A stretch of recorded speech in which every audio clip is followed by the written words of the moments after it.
আসসালামু আলাইকুম। রমনা ফেরিঘাট কুড়িগ্রামের চিলমারী নদীবন্দরে অবস্থিত। এটি চিলমারী এবং রৌমারী নদীপথের প্রধান যোগাযোগ কেন্দ্র।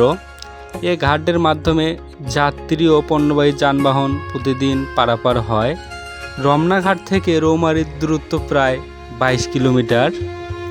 2023 সালের সেপ্টেম্বর থেকে পুনরায় এখানে কুঞ্জলতা নামে একটি ফেরি চালু হয়।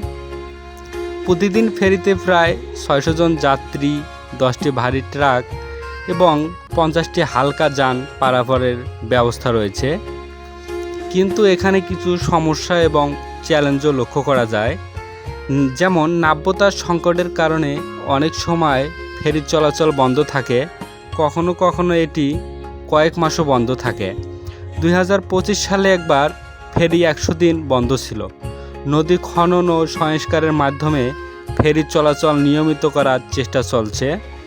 ঘাট ও সংযোগ সড়ক উন্নয়নের জন্য সরকারি প্রকল্প কাজ চলমান রয়েছে। এটি কুড়িগ্রামের প্রাণ রমনা ফেরিঘাট। এখানে প্রতিদিন লক্ষ্য করা যায় অনেক দর্শনার্থীও আসে, বিশেষ করে হরিপুর চিলমারী বৃষ্টি হওয়ার কারণে, যেটি মাওলানা ভাসানী সেতু নামে পরিচিত। সেই মাওলানা ভাসানী সেতু দিয়ে গাইবান্ধারও অনেক দর্শনার্থী এখানে ঘুরতে আসে। ধন্যবাদ সবাইকে।